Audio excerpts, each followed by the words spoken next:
Guard your steps as you go to the house of God, and draw near to listen rather than to offer the sacrifice of fools, for they do not know they are doing evil. Do not be hasty in word or impulsive in thought to bring up a matter in the presence of God, for God is in heaven and you are on the earth. Therefore let your words be few, for the dream comes through much effort, and the voice of a fool through many words. When you make a vow to God, do not be late in paying it, for he takes no delight in fools. Pay what you vow. It is better that you should not vow than that you should vow and not pay. Do not let your speech cause you to sin, and do not say in the presence of the messenger of God that it was a mistake. Why should God be angry on account of your voice and destroy the work of your hands? For in many dreams and in many words there is emptiness. Rather, fear God. If you see oppression of the poor and denial of justice and righteousness in the province, do not be shocked at the sight. For one official watches over another official, and there are higher officials over them.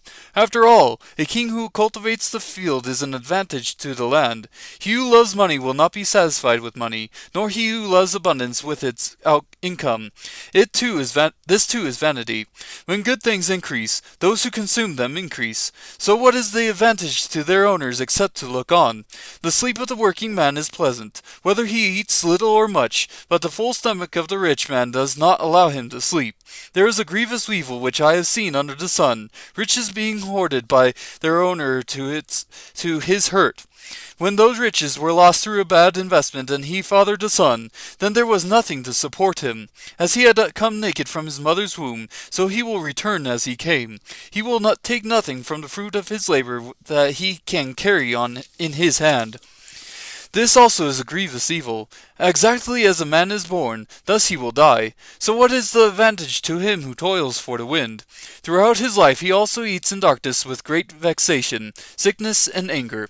Here is what I have seen to be good and fitting, to eat, to drink and enjoy oneself in all one's labor in which he toils under the sun during the few years of his life which God has given him, for this is his reward.